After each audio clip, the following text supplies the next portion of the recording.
इंदिरा एकादशी व्रत कथा। ओम श्री विष्णवे नमः। ओम श्री ऋषिकेश नमः। इंदिरा एकादशी का दिन भारतीय संस्कृति में विशेष महत्व रखता है। इस पावन तिथि पर श्रद्धालु अपने पितरों के प्रति असीम श्रद्धा व्यक्त करते हैं। यह दिन न केवल उपवास और पूजा का अवसर है, बल्कि आत्मिक शुद्धि और पवित्रता का प्रतीक भी है। इस एकादशी को व्रत रखने से व्यक्ति को भौतिक सुखों की प्राप्ति होती है, बल्कि आत्मिक शांति और संतोष भी मिलता है। इस दिन विशेष रूप से भगवान श्री विष्णु की आराधना की जाती है, जो सभी जीवों के पालनहार हैं। इंदिरा एकादशी का व्रत रखने या पूजा करने से न केवल पितरों को शांति मिलती है, बल्कि यह व्रत रखने वाले श्रद्धालु के जीवन में भी सकारात्मक परिवर्तन लाता है। यह पर्व हमें याद दिलाता है कि हमारे पूर्वजों का आशीर्वाद हमारे जीवन में कितना महत्वपूर्ण है। प्रिय श्रोताओं, अब हम इंदिरा एकादशी की प्रेरणादायक कथा की ओर बढ़ते हैं, जिसमें श्रद्धा, त्याग और सम की अनोखी मिसाल आपको सुनने को मिलेगी। इस कथा के माध्यम से हम जानेंगे कि कैसे एक साधारण वृत्ति ने अपने पितरों के उद्धार के लिए कठिन साधना की और आखिरकार उसमें सफलता प्राप्त की। आइए अब इस कथा में गहराई से उतरते हैं और इसे अपने जीवन में अपनाने का प्रयास करते हैं।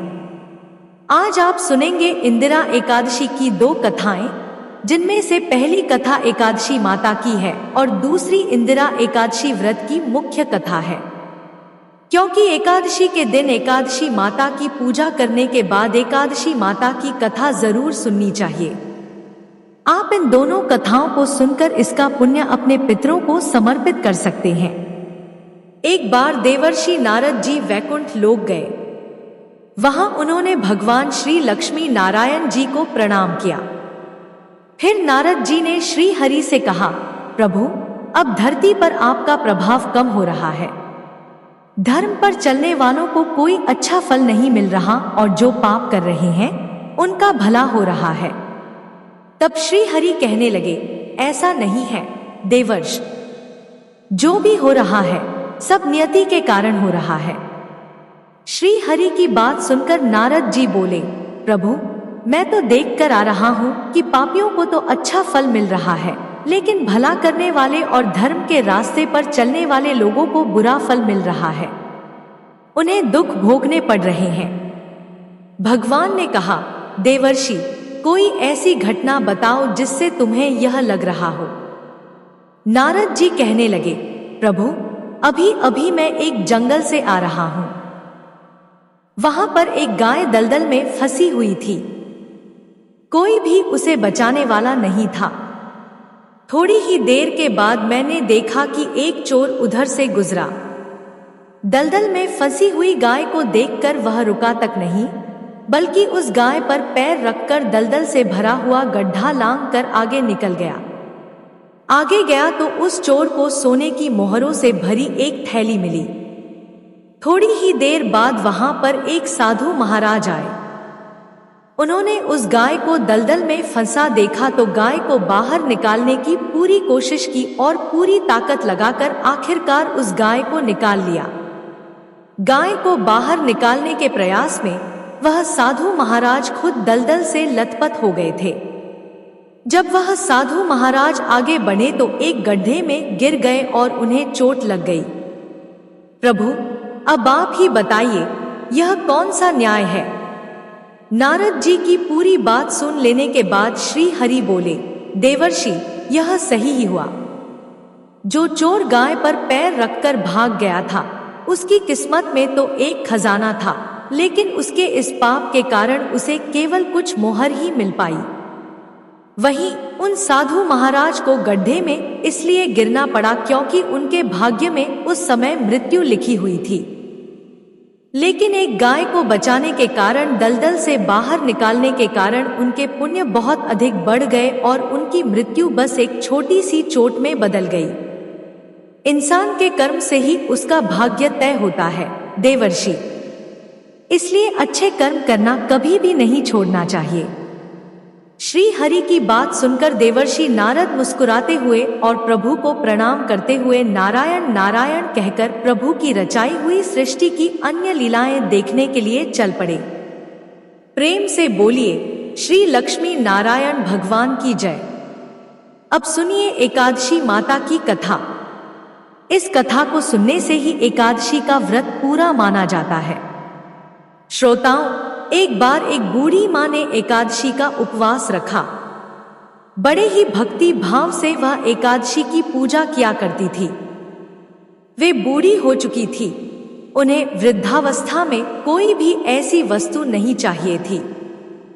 वह एकादशी का उपवास रखती क्योंकि एकादशी का उपवास रखने से श्री हरि की कृपा से सब कुछ मिल जाता है। वह बूढ़ी माँ तो अपने बच्चों के लिए, अपने परिवार के सुख सुविधा के लिए इतना कठिन व्रत रखती थी। वे दिन भर तो बड़े कठिन मन करके और अपनी प्यास को किसी तरह से रोके रही थी, क्योंकि एकादशी के व्रत में वह जल की एक बूंद भी ग्रहण नहीं करती थी। द्वादशी को ही जल पीकर वह अपने व्रत का पारण किया करती थी। दिन भर उन्होंने किसी प्रकार अपने मन को संयमित रखा, पूजा पाठ की, व्रत की कथा पढ़ी सुनी और फिर पंडित जी को मिट्टी के एक पात्र में भरकर पानी और मौसमी फल दान में दिए। दोना भरकर शक्कर भी वितरित की। उन्हें गर्मी के कारण बड़ी बेचैनी हो रही थी। एक तो निराहार और निर्जल रहकर उपवास रखा था और ऊपर से प्यास भी अधिक सता रही थी। इस कारण उन्होंने सोचा कि चलो पानी में बैठूं, शायद थोड़ी शांति मिले। यह सोचकर वह पानी में बैठी रही। पानी से बार बार कुल्ला करती और मुंह हाथ धोती रही। तब कहीं जाकर उन्हें थोड़ा बहुत चैन मिला। एक तो धूप तेज की पड़ रही थी, इस कारण बार बार बूढ़ी माँ का मुंह सूखा जा रहा था। बूढ़ी माँ बड़ी बेचैन हो रही थी। एक तो बुढ़ापा, दूसरा यह भयंकर गर्मी। बुढ़ापे की तो स्थिति ही कुछ ऐसी होती है, बड़ी मुश्किल से धीरज बन पाता है। अब किसी प्रकार रो धोकर दिन कट पाया। अब बूढ़ी माँ के सामने पहाड़ सी लंबी रात थी, जिसका कट पाना बड़ा ही मुश्किल दिखाई दे रहा था।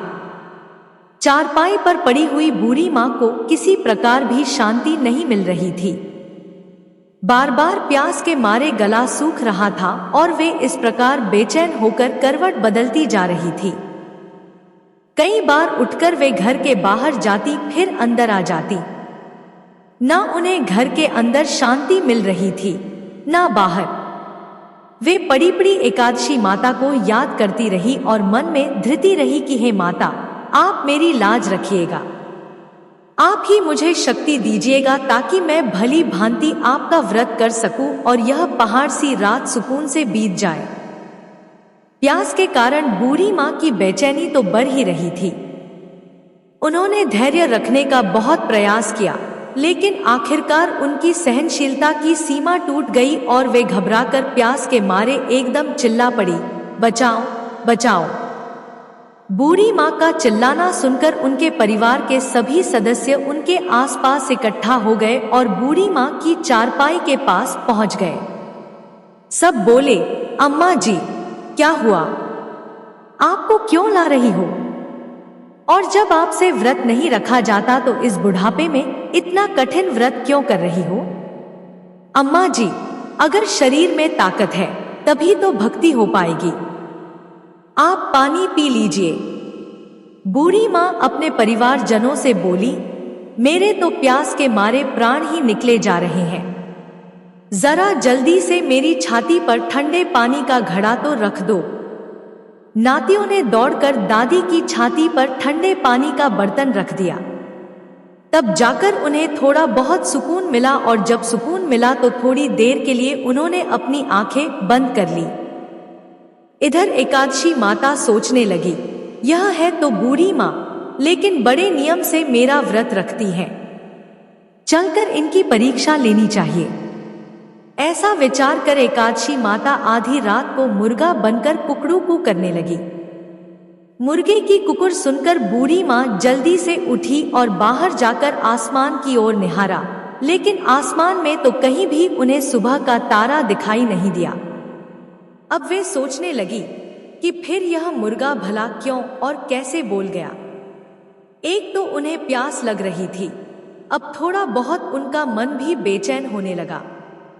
आखिरकार उन्होंने यह दृढ़ निश्चय किया कि अब तो मैं इस व्रत को पूरा करके ही छोड़ूंगी, फिर चाहे व्रत पूरा होने तक मेरे प्राण ही क्यों न निकल जाए। मन में ऐसा पक्का निश्चय कर वह वापस चारपाई पर आकर लेट गई। थोड़ी ही देर के बाद एकादशी माता ने उनकी फिर से परीक्षा लेनी चाहिए।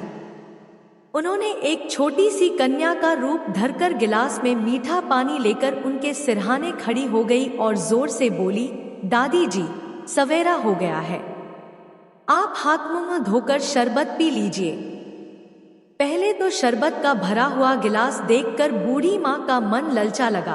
प्यास के मारे गला जो सूख रहा था, किंतु अचानक उन्हें याद आया कि उनका तो एकादशी का उपवास है।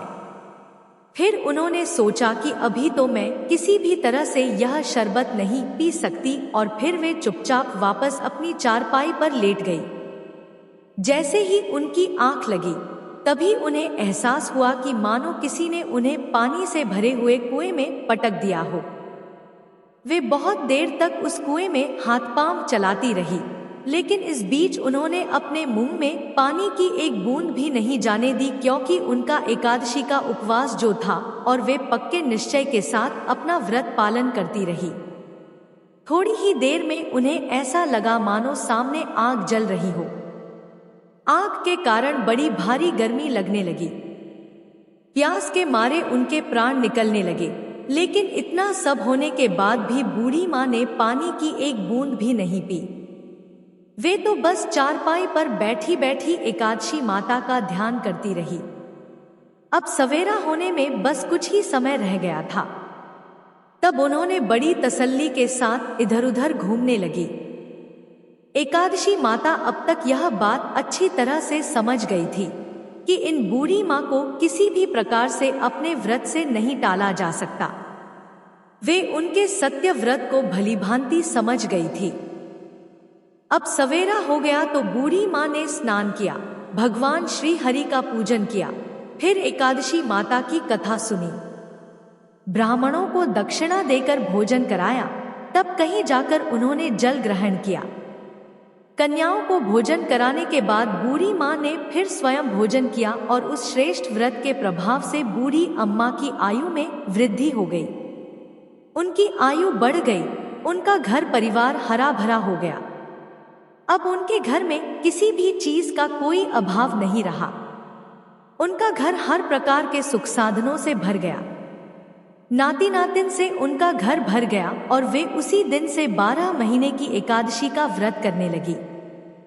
एकादशी माता के व्रत के पुण्य प्रताप से इस संसार में हर प्रकार के सुख भोग कर वह बूढ़ी माँ अंत में भगवान श्री हरि के धाम को चली गई। जैसे एकादशी माता ने उन बूढ़ी माँ को और उनके परिवार को हरा भरा किया, वैसे ही हे एकादशी माता, हम सभी की मनोकामनाएं पूर्ण कीजिएगा। प्रेम से बोलिए, श्री लक्ष्मी नारायण भगवान की जय, एकादशी माता की जय। इंदिरा एकादशी की कथा धर्मराज युधिष्ठिर को स्वयं भगवान श्री कृष्ण ने सुनाई थी। पौराणिक कथा के अनुसार धर्मराज युधिष्ठिर ने भगवान से कहा, हे भगवान, आश्विन कृष्ण एकादशी का क्या नाम है? इसकी विधि तथा फल क्या है? सो कृपा करके मुझे बताइए। तब भगवान श्री कृष्ण कहने लगे, धर्मराज, इस एकादशी का नाम इंदिरा एकादशी है। यह एकादशी हर पाप को नष्ट करने वाली तथा पितरों को मुक्ति देने वाली होती है। हे राजन, ध्यानपूर्वक अब इसकी कथा भी सुनो। इस एकादशी की कथा सुनने मात्र से ही वाजपेयी यज्ञ का फल मिल जाता है। प्राचीन काल में, सतयुग के समय में, महिष्मती नाम की एक नगरी में इंद्रसेन नाम का एक प्रतापी राजा धर्मपूर्वक अपनी प्रजा का पालन करते हुए शासन करता था।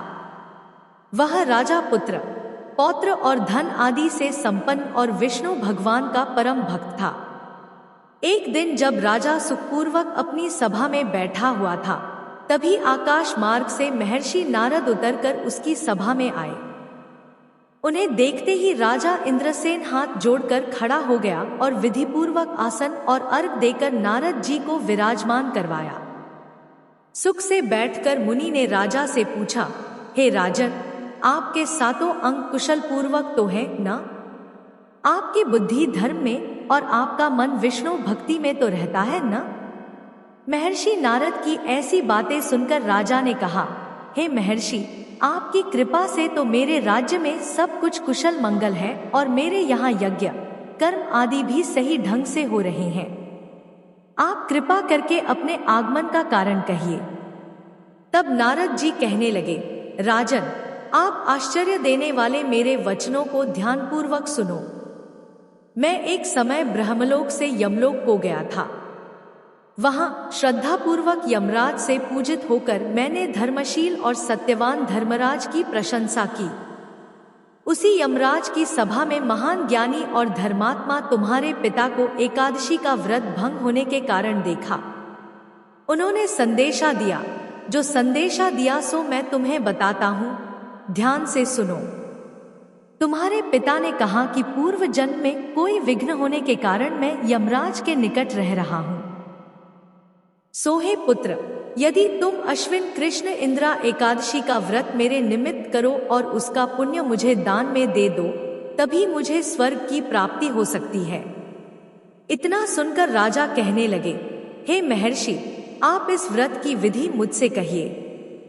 देवर्षि नारद कहने लगे, आश्विन माह के कृष्ण पक्ष की दशमी तिथि के दिन प्रातःकाल श्रद्धा पूर्वक स्नानादि से निवृत्त होने के बाद पुनः दोपहर को नदी में जाकर स्नान करें। फिर श्रद्धा पूर्वक पितरों का श्राद्ध करें और एक बार भोजन करें। प्रातःकाल होने पर एकादशी के दिन स्नान करें।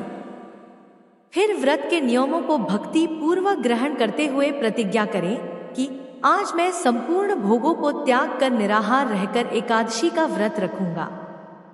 हे अच्युत, हे पुंडरीकाक्ष, मैं आपकी शरण में हूं, आप मेरी रक्षा कीजिए।